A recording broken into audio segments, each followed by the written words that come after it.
Kalekale kunali munthu ndi mwana wake. Mwanayo ankatchedwa Kangade. Tsiku lina bamboyo anati kwa mwana wake, tamvera mwana wanga, ine tsopano masiku a moyo wanga atha, ndakalamba, imfa yanga ili pafupi. Ndisanafe, tamvera mwambowu, usadzakhulupirire kotheratu mkazi wako.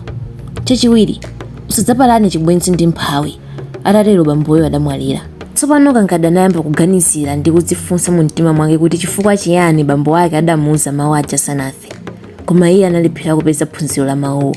Kenaka Kangade ananyozera mawu aja nayamba kuchita zibwenzi ndi amphawi ndi kukhulupirira mkazi wake usamubisira nkhani yayi. Tsiku lina Kangade anapita kutchire kumene anankadyetsera mbuzi ndi nkhosa zake. Atafika ku dambo anagwira mbuzi nayipha. Atatero anayika mchiguduli. Tsikulo Kangade sanabwerere kumudzi msanga ayi. Mkazi wake anayamba kuvutika mu mtima popeza mwamuna wakeyo masiku onse akapita kuyenda anali kubwerera msanga. Mantha anayamba kumugwira, nalingalira kuti kapena chilipo chamuonekera mwamuna wakeyo. Kuti adamadzulo Kangade anatulukira. Atalowa nyumba mkazi wake anati, maonanji lero kuchedwako? Kangade anati, shh, tonthola mkazi wanga, ndikuuza bwinobwino ndikapuma. Atatha kudya Kangade anati, anthu, kodi agona onse? Mkazi kuyankha anati, inde agona, ndi nthawi yanji ino? Ndipo mwamuna anati, mvetsetsa mkazi wanga, pamene ndimachokera kwa achimwene aja anseka pachimera, ndakumana ndi munthu amene amafuna kundimenya. Momwe munthuyo ndamtema ndi nkhwangwa ndipo waferatu. Nanga mwamuyika kuti? Ndamuyika mchiguduli. Palibe amene akuonani? Ayi, palibe amene wandiona. Nanga tsopano titani? Ndipo onse anapangana kuti akumbire manda munthuyo usiku omweyo anthu atagona. Anapita pamene anasiya mbuzi ija mkati mwa usiku, nakumba manda nayika mu mbuzi ija. Atatha anabwerera ku nyumba.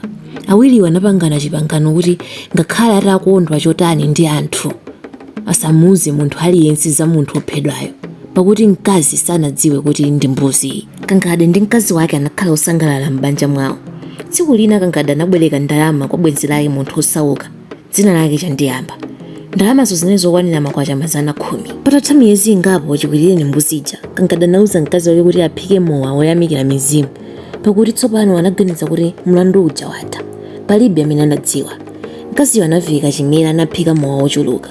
Mowa utapsa Kangade anayitana na abwenzi ake, mseka pa chimera ndi Chandiyamba, munthu osauka uja adankongola ndalama ndi anthu ena ambiri. Pamene anthu ankavina chifukwa cha kukhota mowa, Kangade anayitana mkazi wake nati, unali kuti? Ndayamba kale kuti ubwere nawo mowa wina, koma iwe osabwera, unali kuti? Atatero anayamba kumenya mkaziyo.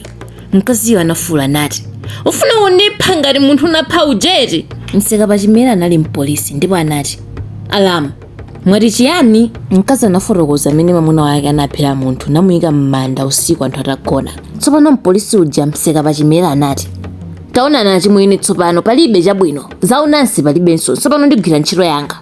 Atatero anatulutsa unyolo nammanga nawo Kangade napita naye kuboma. Mkazi wake ndi anthu ena onse anali m'nyumba ya mowayo anawatenga kuti akakhale mboni zimene zinamva mawu a mkaziyo. Atafika ku bwalo la milandu kuboma, mpolisi uja analongosola zonse zimene iye anamva mkazi wa Kangade akunena. Ndipo mboni zonse zitaperekedwa umboni wawo, akulu a bwalo la milandu anayika Kangade m'nyumba yodikira chiweruzo. Pamene nzake osauka uja amene adamubwereka ndalama ataona kuti Kangade wagwidwa ndi mlandu wokupha munthu, anapita kwa akulu osunga akaidi nawapempha kuti amulole kuti aone bwenzi lake lomangidwalo. Atamulola analowa nyumba mmene munali Kangade. Tsopano iye anati, taonana achimwene, mlandu wanu ndi woopsa kwambiri, ndiponso palibe chiweruzo china koma kwanu nkufa basi. Ndine ndikufuna kuti ndalama tangati ija munabwereka ati musanafe. Zikuchitika zonsezo munthu wina dzina lake Alumba wafa amene anali bwenzi la abambo ake Kangade, amene anamva kuti mwana wa bwenzi lake lomwaliralo wayikidwa mndende kudikira chiweruzo cha mulandu wopha munthu. Anapita ku boma ukafuna munthu othandiza pa mulandu. Mmene anapezeka anampasa ndalama zokwana makwacha 5,000 namuwuza kuti akathandize pa mulandu wa Kangade. Tsiku limeneli mulandu uli mkati mwa bwalo, mthandizi wa Kangade anafunsa nati, kodi mulandu umenewo mudzaulamula bwanji musanaone kuti ndani munthu amene anaphedwayo? Anyakwawo apereke umboni wakuti palibe munthu yemwe wasowa m'mudzi muno. Ngati wophedwayo anali mlendo, ndipo funikabe kutsimikiza kuti munthu adaphedwadi. Akulu a bwalo anavomerezana kuti nchoyeneradi kuti apite kumene kunali manda a ophedwayo akaone kuti kunaphedwadi munthu. Onse amene anali mkoti ananyamuka pamodzi ndi Kangade, unyolo uli m'manja uchitira kuti angathawe. Mkazi wa Kangade ndiye amene anakasonyeza malo amene anayikidwa wakufayo. Tsopano akulu a boma anawuza akaidi kuti akumbe pa mandapo atulutse wakufayo. Atawumba anaona chiguduli chomangidwa. Pamene onse anaona chigudulicho, anakonzekeratu kuona zoopsa zamkatimo. Ena amantha anakayima patali. Analamula nati, "Masulani." Ndipo mmene anamasula chigudulicho, poyamba anaona bweya wa mbuzi. Atamasula chonse, anaona kuti ndi mbuzi, si munthu ayi. Zinthu sizinali monga mmene mkazi wa Kangadi ananenera poneneza mwamuna wake. Akulu olamula milandu anyakwawa, apolisi ndi othandiza mlandu wa Kangadi onse anadabwa kwambiri ndi kuseka mmene anaona izi.